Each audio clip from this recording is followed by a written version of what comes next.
Salam hörmətli izləyicilər, xoş gördük sizləri Sahlənin Mətbəx kanalında. Əziz izləyicilər, bugün biz çox gözəl bir sos hazırlayacağıq. Bu sosu siz həm ət yeməklərindən, xüsusən kebablarla yeyə bilərsiniz. Yəni kebaba xüsusi tam verir. Çox gözəl bir sosdur.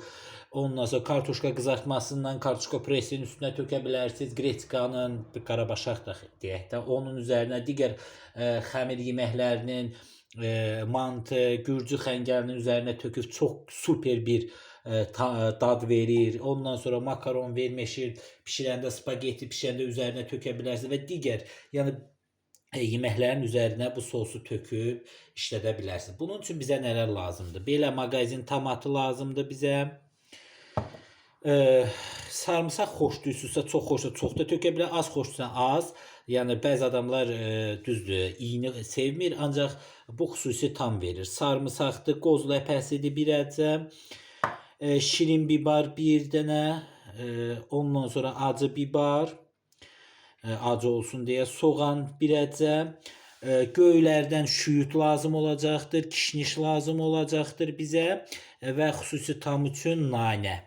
Yəni bizdə görürsünüz belə nanədir, elə ağacı da belə deyək də, çubuğu da yumşaqdır, həyətdən dərmişik, həyət nanəsidir.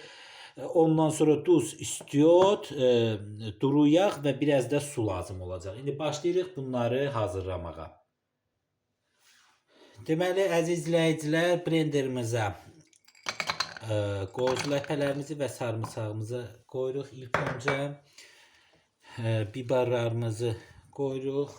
Belə deyərdim, bibarı kəsib qoysaq daha da yaxşıdır. Bax, belə bir neçə hissəyə bölüb qoyuruq. Ondan sonra bu acı bibarı elə toxumlu qoymaq lazımdır ki, toxumları içində belə deyərdim, xüsusi gözəllik verir. Ondan sonra soğanı da bir neçə yerə bölüb, belə bir neçə yerə bölüb qoyuruq. Ondan sonra şüyüt buna xüsusi tam verir. Biraz belə zoğlu olsa da daha da yaxşıdır. Şüyüt, kişniş, bax beləcə qoyuruq. Göylərimizi ümumiyyətcə qarışıq, nanəzat, hamısını bax beləcə qoyuruq.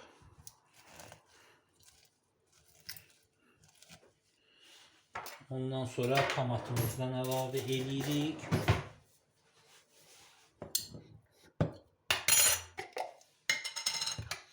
İnandırım size o qədər gözəldir ki, bir dəfə hazırlasaz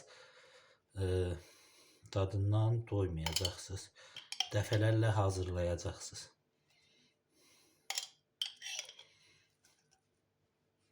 Tomat da hardasa bir 3 xörək qaşığı zat belə tökürük ki, qəşəng olsun. Düzdür, biraz indi su vuracaq.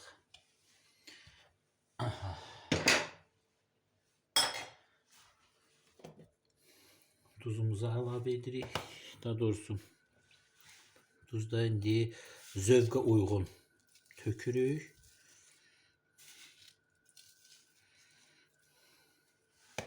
İstiot, qırmızı istiot da vura bilərsiniz. Qara istiot da biz acı olsun deyə qırmızı istiot vururuq. Bax belə.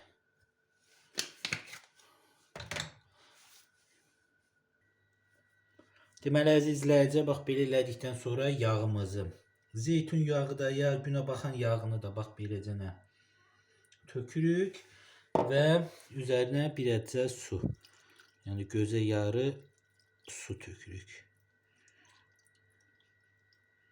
Belə bir stakan zat belə su və blenderimizi belə deyərdim taxıb başlayırıq bunu blenderdə əzməyə.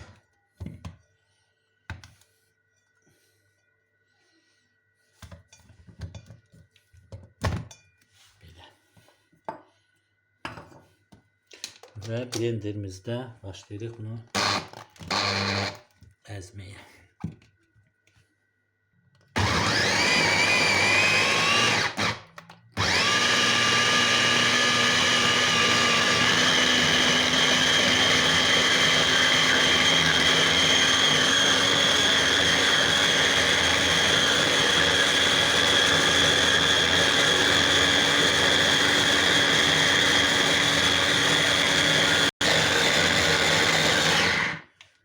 Əziz izləyicilər, baxın belə etdikdən sonra görün necə gözəl bir sos alınır. İnandırım sizi, həm tamı gözəl olur, həm də sizin bütün hər birinizin zövqünə oxşayacaq. Baxın, görürsünüz, bax belə bir sos alınır. İndi qaba qoyub bunu qəşəng servis edəcəyik.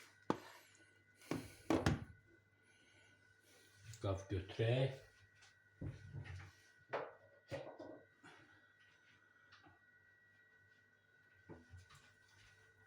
Qabımıza qoyaq.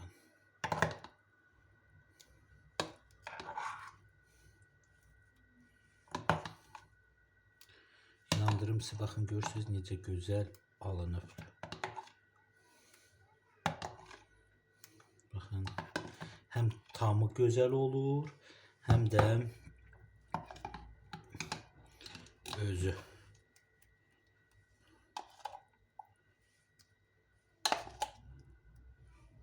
Baxın, görürsünüz də, baxın necə gözəl alınıb.